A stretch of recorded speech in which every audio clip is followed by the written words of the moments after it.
দার্জিলিং জেলার সবুজ পাহাড়ের কোলে লুকিয়ে থাকা এক অনন্য সুন্দর গ্রাম মাঝিধুরা, যাকে অনেকেই বলেন উত্তরবঙ্গের পেহেলগাঁও। ঘন পাইন জঙ্গল, শান্ত পাহাড়ি পরিবেশ, সবুজ উপত্যকা এই জায়গাটিকে করে তুলেছে প্রকৃতি প্রেমীদের স্বর্গ। যারা ভিড় থেকে দূরে প্রকৃতির কোলে কিছু শান্ত সময় কাটাতে চাইছেন, তাদের জন্য মাঝিধুরা আদর্শ। মাঝিধুরাকে কেন্দ্র করে ঘুরে নিতে পারেন পাইন জঙ্গল, সুন্দর কয়েকটা পুকুরি এবং আরও বেশ কয়েকটি উল্লেখযোগ্য জায়গা। এখানে থাকতে পারবেন এক সুন্দর কটেজ হোমস্টেতে, যেখানে আপনি পাবেন স্থানীয়দের আন্তরিক আতিথেয়তা ও ঘরোয়া পরিবেশে থাকার সুযোগ। পর্যটকদের ভিড় এখনও এখানে পৌঁছায়নি, তাই চলুন ট্যুরিস্ট ডেস্টিনেশনের সঙ্গে আজ সবাই যাই মাঝিধুরাতে। ট্যুরিস্ট ডেস্টিনেশন চ্যানেলে সবাইকে স্বাগত। আমি ডক্টর মিঠুন চলে এসেছি উত্তরবঙ্গের এক খুব সুন্দর স্থানে, যেই স্থানে রয়েছে জোড়া পুকুর। আর সেই স্থান আজকের জোরপোখরি।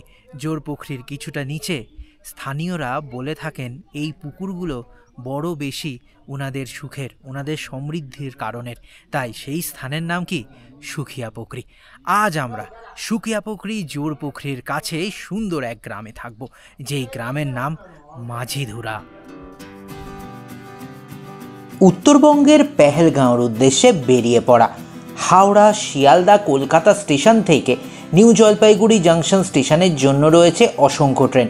বন্দে ভারত, শতাব্দী, কাঞ্চনজঙ্ঘা, কাঞ্চনকন্যা, দার্জিলিং মেল, পদাতিক এক্সপ্রেস, উত্তরবঙ্গ এক্সপ্রেস। যে ট্রেনের টিকিট পান সেই ট্রেনে করে সকাল সকাল চলে আসুন নিউ জলপাইগুড়ি জাংশন স্টেশনে।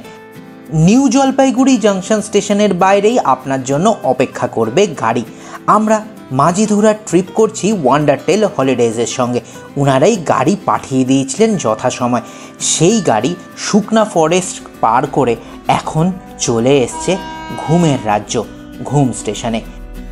ঘুম স্টেশন দার্জিলিং জেলার একটি পাহাড়ি রেল স্টেশন, যার উচ্চতা ৭,৪০৭ ফুট। এটি দার্জিলিং হিমালয়ান রেলওয়ের অংশ এবং টয় ট্রেন পরিষেবার জন্য বিখ্যাত। মেঘে ঢাকা পরিবেশ ও নীরব প্রকৃতি এই স্টেশনকে অপরূপ রূপে সাজিয়ে তোলে সব সময়। নিউ জলপাইগুড়ি জাংশন স্টেশন থেকে ৭০ কিলোমিটার দূরে ছিল ঘুম স্টেশন। ঘুম স্টেশন দেখে আবারও গাড়িতে উঠে পড়া। পাইন জঙ্গলের মধ্যে দিয়ে আমাদের গাড়ি এখন এগিয়ে চলেছে। গাড়ি এসে থামলো এক বিশাল পাইন জঙ্গলের মাঝে। তার নাম লেপচা জগৎ। ২০ টাকা প্রবেশ মূল্যে আপনাকে প্রবেশ করতে হবে লেপচা জগতে। ঘন পাইন জঙ্গল, মেঘ ভেসে বেড়ায় এখানেও আমরা অনেকক্ষণ সময় অতিবাহিত করলাম, দিয়ে আবারও উঠে পড়লাম গাড়িতে। ঘুম স্টেশন থেকে লেপচা জগৎ আসতে সময় লাগলো মাত্র ২০ মিনিট। রাস্তা ৭.৫ কিলোমিটার মতো। তারপরে গাড়ি আরও এগিয়ে চলল সামনের দিকে, অর্থাৎ সুখিয়া পুকুরির দিকে। দুদিকে ঘন পাইন জঙ্গল। এই দেখুন, গল্প করতে করতে আমরা এখন পৌঁছে গেছি সুখিয়া পুকুরি বাজারের কাছে। সুখিয়া পুকুরি কিন্তু ভীষণ জমজমাট। এখান থেকে যেই রাস্তাটা ওপরের দিকে উঠেছে সেই রাস্তা ধরে এগিয়ে চলা এবড়ো খেবড়ো পাহাড়ি রাস্তা। দুদিকে ঘন পাইন জঙ্গল, দূরে মেঘ যেন আটকা পড়েছে পাইন জঙ্গলের মাঝে। এইসব দেখতে দেখতে আমাদের গাড়ি চলে আসলো জোরপোখরির কাছে। জোরপোখরিতে প্রবেশ মূল্য ২০ টাকা জনপ্রতি। জোরপোখরিতে প্রবেশ করেই প্রথমে দেখতে পাবেন একটি বড় পুকুরি, যার মধ্যে রঙিন মাছ খেলে বেড়াচ্ছে। আর পুকুরির মাঝখানে রয়েছে শেষনাগ। ৭,৪০০ ফুট উচ্চতায় অবস্থিত পশ্চিমবঙ্গের দার্জিলিং জেলায় লেপচা জগতের কাছে এই জোরপোখরি। মাছ, হাঁস সহাবস্থান এখান থেকে আরেকটু সামনের দিকে এগিয়ে রয়েছে একটি ভিউ পয়েন্ট, যেখান থেকে আকাশ পরিষ্কার থাকলে আপনারা দেখতে পাবেন পাইন জঙ্গল এবং অবশ্যই কাঞ্চনজঙ্ঘা। এই স্থান বড়ই বেশি সুন্দর। আমরা এখানে অনেকক্ষণ সময় অতিবাহিত করে আবার সেই পাহাড়ি এবড়ো খেবড়ো রাস্তা পেরিয়ে পাইন জঙ্গলের মধ্যে দিয়ে সুখিয়া পুকুরি ক্রস করার পর পেট্রোল পাম্পের উল্টো দিকে প্রবেশ করলাম। আমরা এখন যাচ্ছি মাঝিধুরা। সুখিয়াপুকুরি থেকে মাত্র 1.5 কিলোমিটার দূরে উত্তরবঙ্গের পেহেলগাম মাঝিধুরা। 6500 ফুট উচ্চতায় অবস্থিত উত্তরবঙ্গের পেহেলগাম বা মিনি পেহেলগাম মাঝিধুরা পাইন বন, সবুজ ঘাসে ঢাকা ঢালু জমি, আর তার মাঝখানে মেঘের খেলা। এ এক স্বপ্নময় পরিবেশ। অনেকক্ষণ দাঁড়িয়েছিলাম এখানে। ড্রাইভার দাদা বলল হোমস্টেতে যেতে হবে। এখান থেকে আমাদের হোমস্টে পায়ে হাঁটা পথ। আমরা চলে এলাম ওয়ান্ডারটেল হলিডেজের মাঝিধুরার হোমস্টে, যার নাম রঞ্জু হোমস্টে। হোমস্টেতে প্রবেশ করেই প্রথমে যা দেখতে পেলাম তা হলো রং বেরঙের ফুল। কি ভালো লাগছিল তা ভাষায় বর্ণনা করতে পারবো না। এখানে 2 ধরনের রুম আপনারা পেয়ে যাবেন। একটি হচ্ছে উডেন কটেজ, যেখানে আমরা এখন প্রবেশ করছি। আমরা ছিলামও এই উডেন কটেজে। কি সুন্দর দেখুন এই উডেন কটেজ। ভেতরে যথেষ্ট স্পেসিয়াস। রয়েছে 2টো বড় বড় খাট, যেখানে 5 জন অনায়াসে থাকতে পারবেন। ভেতরের ইন্টেরিয়ারও নজর কাড়া, আর জানলা দিয়ে এরকম এক দৃশ্য আপনার জন্য অপেক্ষা করে রয়েছে। কটেজের মধ্যেই রয়েছে সুন্দর অ্যাটাচড ওয়েস্টার্ন টয়লেট, যেখানে সব সময় পাবেন গরম জলের সুব্যবস্থা। রুমের বাইরে রয়েছে ছোট্ট এক উঠানের মতো, যেখান থেকে পরিবেশ, প্রকৃতি, মেঘের খেলা, পাইন জঙ্গল আপনার জন্য সদা প্রস্তুত। ওয়ান্ডারটেলসের রঞ্জু হোমস্টেতে কটেজ ছাড়াও রয়েছে বেশ কয়েকটি রুম, যা এখন আমি আপনাদের দেখাবো। ফার্স্ট ফ্লোরে পরপর রয়েছে বেশ কয়েকটি রুম। এইটি দেখুন 5 বেডেড ফ্যামিলি রুম। এখানে 5 জন অনায়াসে থাকতে পারবেন। রুম যথেষ্ট স্পেসিয়াস, আর রুমের সঙ্গে রয়েছে অবশ্যই অ্যাটাচড ওয়েস্টার্ন টয়লেট। এছাড়া যারা ফ্যামিলি নিয়ে আসবেন, কাপেল রুমও রয়েছে। এখানে 2 জন থাকতে পারবেন। এই রুমও যথেষ্ট সুন্দর। ভেতরে আলাদা করে বসার জায়গা রয়েছে, রয়েছে বড় বড় জানলা, আর সঙ্গে অবশ্যই রয়েছে অ্যাটাচড ওয়েস্টার্ন টয়লেট।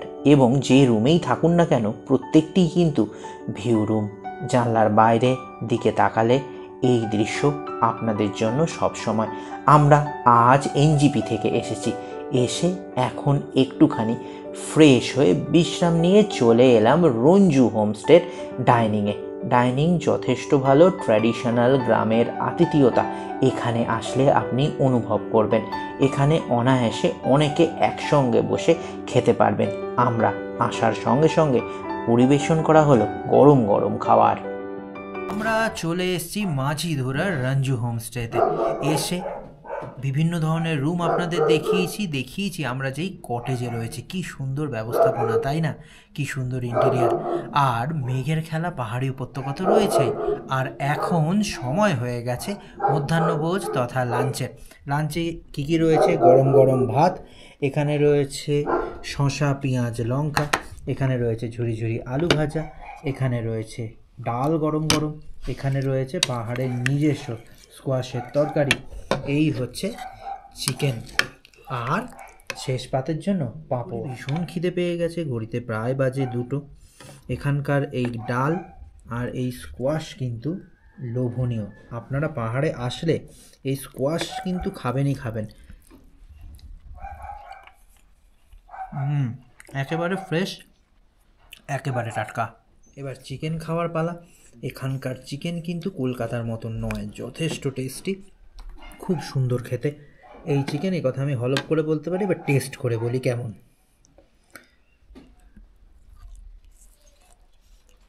দেখুন একেবারে সব ধোঁয়া উঠছে। এইসব খেতে সময় লাগবে। আর মাঝিধুরায় এখানে থাকলে সবথেকে বড় সুবিধা, আপনাদের সঙ্গে যদি বয়স্ক বাচ্চারা থাকে কোথাও যেতে হবে না। কটেজের সামনে বসে, কটেজের ভেতরে বসে দেখতে থাকুন পাহাড়ের সেই টানের জন্য যারা আমরা ছুটে আসি বারবার পাহাড়ে, সেই সব দৃশ্য। লাঞ্চ করার পর বিশ্রাম। মেঘ আস্তে আস্তে পাহাড় উপত্যকাকে ঢেকে ফেলছিল। কিছুক্ষণ বিশ্রাম নিয়ে ছাতা হাতে বেরিয়ে পড়লাম। তবে বেশিক্ষণ যেতে পারলাম না, বৃষ্টি শুরু হলো। তাই ফিরে এলাম আমাদের হোমস্টেতে। আমরা রঞ্জু হোমস্টেতে ফিরে আসার সঙ্গে সঙ্গে পেয়ে গেলাম এই ভেজ পাকোড়া। কি সুন্দর দেখুন, সাজিয়ে গুছিয়ে পরিবেশন করেছেন। আমি একটু খেয়ে বলি। শব্দ শুনেই বুঝতে পাচ্ছেন ভীষণ ক্রিস্পি। ভেজ পাকোড়ার পর এখানকার লোকাল অথেন্টিক চা খেতে খেতে সন্ধে নেমে এলো। সন্ধেবেলায় পুরো স্থান মায়াবী রঙিন আলোয় সেজেছে আমাদের কটেজ, আর তারই ফাঁকে সময় হয়ে গেল ডিনারের। রাত গভীর হয়ে এলো এই সুন্দর স্থানে। এত সুন্দর এখানকার পরিবেশ সত্যিই ভাবা যায় না। পাইন ফরেস্ট দেখেছিলাম, তা কিসের কথা মনে পড়িয়ে দেয় তা আপনাদের বলেছি। আর তারপরে পুরো মেঘে ঢেকে গেল চারদিক, আমাদের কটেজের সামনেটা পুরো মায়াবী। এখন সময় হয়ে গেছে ডিনারে দেখুন ছোট্ট ছোট্ট হাত রুটি কি সুন্দর গোল গোল। এখানে রয়েছে একেবারে আলু ভাজা, এখানে রয়েছে আচার, আর এখানে রয়েছে ডিমের কারি। এই সব খেয়ে এবার ঘুমিয়ে পড়ব। দেখা হবে কাল সকালে। সকালবেলাতেও রয়েছে এক সুন্দর গ্রামের সুন্দর জিনিস।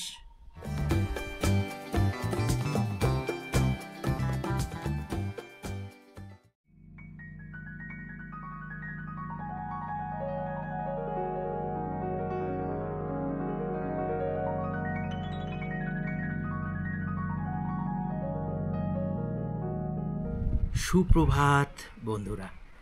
সকালবেলায় অনেকক্ষণ ঘুম থেকে উঠেছি। আমাদের কটেজের জানলা থেকে দূরের পাহাড়ের দৃশ্য এত ভালো লাগছিল যে আপনাদের বলতে পারবো না। আপনারাও নিশ্চয়ই দেখেছেন। এখান থেকে দেখা যাচ্ছে কার্শিয়াং, দেখা যাচ্ছে ঘুম, দেখা যাচ্ছে মিরিক। আর তাছাড়া আরেকটি উল্লেখযোগ্য জিনিস, তা হলো এখান দিয়ে যে রেল লাইনটা গেছে দার্জিলিং যাওয়ার জন্য, তার আশেপাশে যে হোমস্টেগুলো তৈরি হয়েছে সেটাও পরিষ্কার দেখা যায়। তাই আপনারা অবশ্যই আসুন এই রঞ্জু হোমস্টেতে। আর এই দিকে চলে এসছে গরম গরম চা। মাঝিধুরা গ্রাম শুরু হয় মিনি পেহেলগাম দিয়ে, মাঝখানে পড়ে আমাদের রঞ্জু হোমস্টে, আর গ্রাম শেষ হয় গ্রামের এই মিষ্টি মনাস্ট্রিটা দিয়ে।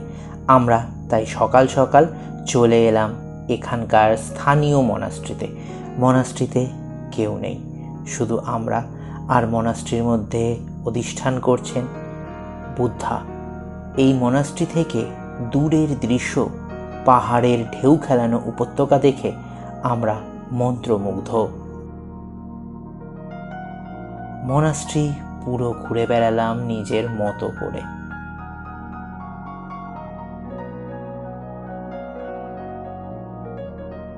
দেখতে দেখতে দুদিন কেটে গেল সুখিয়াপুকুরির এই মাঝিধুরা গ্রামে। খুব সুন্দর এখানকার ব্যবস্থাপনা, কটেজ সত্যিই খুব ভালো, আর এখানকার প্রকৃতি পরিবেশ এক কথায় অনবদ্য। আমাদের রঞ্জু হোমস্টে বুকিং করে দিয়েছিল ওয়ান্ডারটেল হলিডেজ। অসাধারণ ওয়ান্ডারটেল হলিডেজের ব্যবস্থাপনা। এনজিপি থেকে গাড়ি করে এখানে আসা, তারপরে এই হোমস্টে থাকা খাওয়া সব কিছু। রঞ্জু হোমস্টে বুকিং হবে কি করে? স্ক্রিনে দেখুন এখন নাম্বার দেখতে পাচ্ছেন। এই নাম্বারে বুক করলেই ওয়ান্ডারটেলসের এই সুন্দর কটেজ বুকিং করে নিতে পারবেন আপনারা। এনজিপি আসার খরচা কত? এনজিপি থেকে যদি ছোটো গাড়িতে আসেন, মানে 4 সিটার গাড়িতে, তাহলে খরচা পড়বে 3,500 টাকা। আর যদি বড় গাড়িতে আসেন, বড় গ্রুপে আসেন, তাহলে খরচা আরও কমে যাবে। 8 সিটারের গাড়ি 4,000 টাকা মাত্র। আর রঞ্জু হোমস্টের এই সুন্দর কটেজে থাকতে খেতে খরচা কত জানেন? মাত্র 1300 টাকা জনপ্রতি। তাহলে আর অপেক্ষা কিসের? নিজের প্রিয়জনের সাথে চলেই আসুন না এখানে।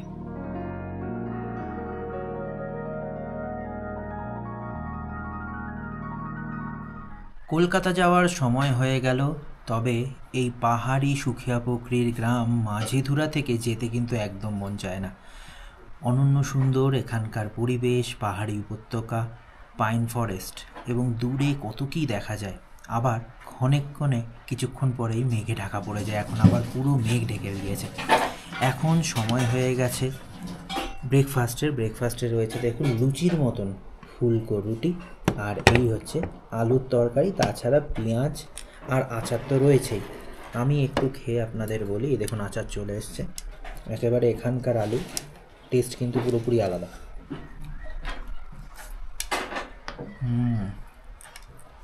এইসব খেয়ে আমরা রওনা দেবো কলকাতা। ওয়ান্ডারটেলসের এই সুন্দর কটেজ মাঝিধুরাতে বুক করবেন কি করে, ফোন নাম্বার, খরচাপাতি, কিভাবে আসবেন, যাবতীয় সব কিছু দিয়ে দিয়েছি। তাহলে আর অপেক্ষা কিসের? চলেই আসুন না নিজের মতো করে এখানে সময় কাটাতে। আর আমরা এখান থেকে ব্রেকফাস্ট করে রওনা দেবো এনজিপি, সেখান থেকে কলকাতা। ভালো থাকবেন, দেখতে থাকুন ট্যুরিস্ট ডেস্টিনেশন। উত্তরবঙ্গের পেহেলগাঁও মাঝিধুরা ঘুরে আমরা এখন এনজিপির দিকে। ট্যুরিস্ট ডেস্টিনেশন দেখতে থাকুন এরকম সুন্দর সুন্দর জায়গা পুঙ্খানুপুঙ্খ বর্ণনার জন্য, এবং অবশ্যই সাবস্ক্রাইব করে রাখুন ট্যুরিস্ট ডেস্টিনেশন।